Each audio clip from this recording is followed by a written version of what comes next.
Viewers எல்லாருக்கும் hearty welcome. இன்றைக்கி நான் உங்கள் கூட பீட்ரூட் சாதம் எப்படி செய்கிறதுன்னு ஷேர் பண்ணிக்க போகிறேன்.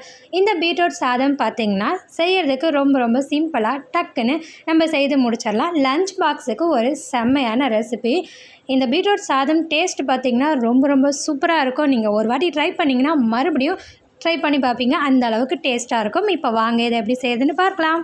நம்ம சேனலில் ஹெல்த்தியான வீடியோஸ் நிறைய அப்லோட் பண்ணியிருக்கோம், போயிட்டு செக் பண்ணி பாருங்கள். பிடிச்சிருந்ததுன்னா லைக் போடுங்க, சேனலை சப்ஸ்கிரைப் பண்ணிவிட்டு பெல் பட்டனை அழுத்தி வச்சுக்கோங்க.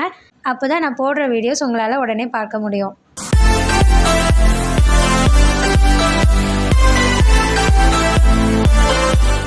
பீட்ரூட் சாதம் செய்கிறதுக்கு ஃபஸ்ட்டு நான் வந்து அரிசி ஊற வச்சுக்கிறேன்.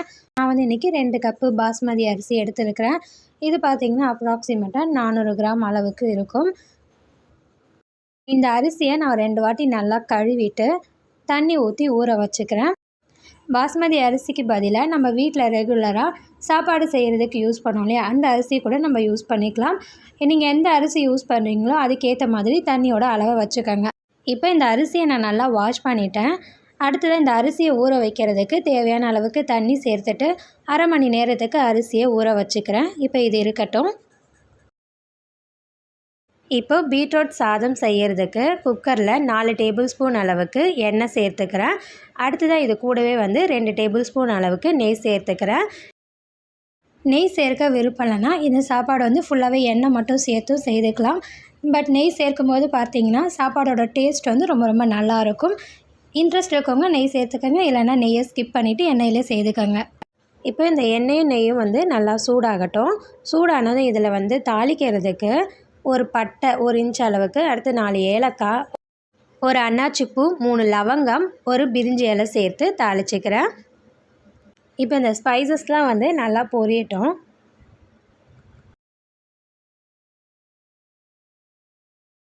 ஸ்பைசஸ் நல்லா பொரிஞ்சதும் அடுத்து இது கூட வந்து தாளிக்கிறதுக்கு அரை டீஸ்பூன் அளவுக்கு பெருஞ்சீரகம் சேர்த்து தாளிச்சுக்கணும்.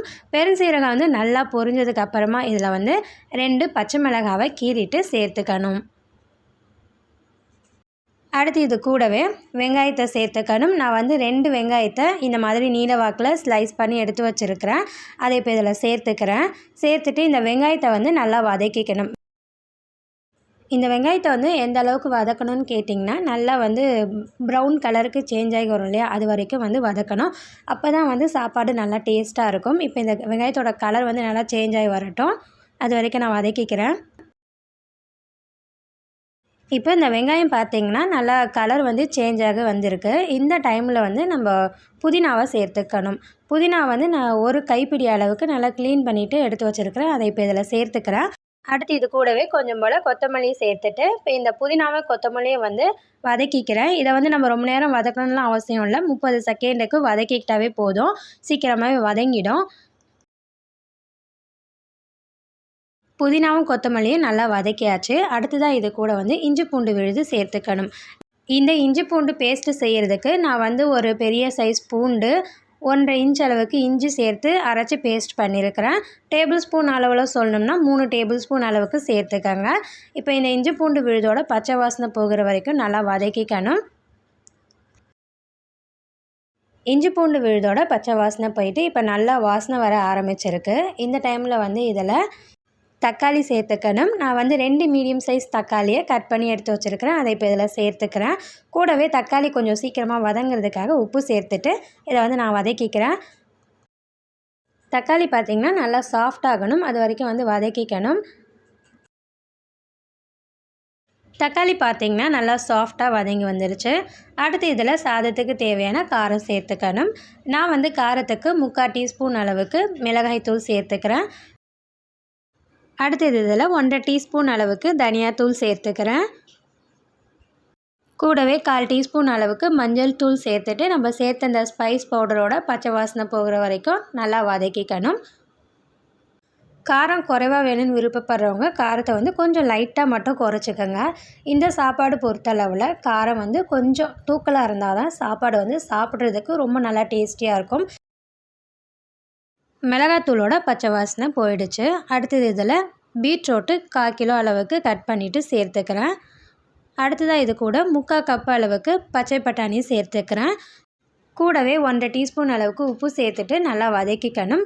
இந்த காய் பார்த்திங்கன்னா ரொம்ப நேரம் வதக்கலாம் தேவையில்ல, 3லேருந்து 5 நிமிஷம் அது வரைக்கும் வந்து நம்ம வதக்கிக்கிட்டாவே போதும்.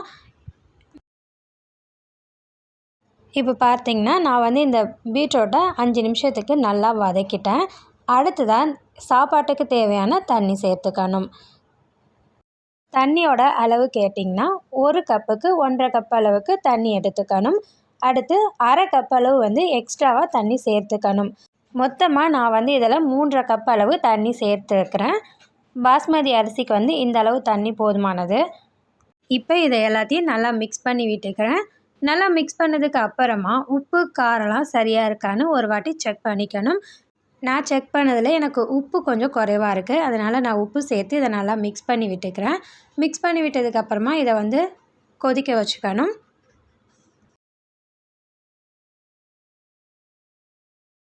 இப்போ பார்த்திங்கன்னா தண்ணி நல்லா கொதிக்க ஆரம்பிச்சிருச்சு. இந்த டைமில் அரை லெமன் பிழிஞ்சு விட்டு நல்லா மிக்ஸ் பண்ணி விட்டு ஏற்கனவே நம்ம ஊற வச்சு எடுத்து வச்சுருக்கிற அரிசியை இதில் சேர்த்துக்கணும். அரிசியில் கொஞ்சம் கூட தண்ணியே இல்லாமல் நல்லா வடிச்சிட்டு அதுக்கப்புறமா சேர்த்துக்கணும். அப்போ தான் நமக்கு வந்து சாதம் குழையாமல் நல்லா உதிரி உதிரியாக வரும். அரிசி எல்லாத்தையும் சேர்த்தாச்சு.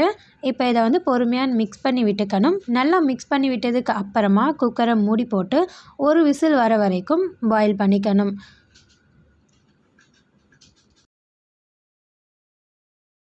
ஒரு விசில் வந்ததும் அடுப்பை ஆஃப் பண்ணிவிட்டு குக்கரை அப்படியே விட்டுறணும்.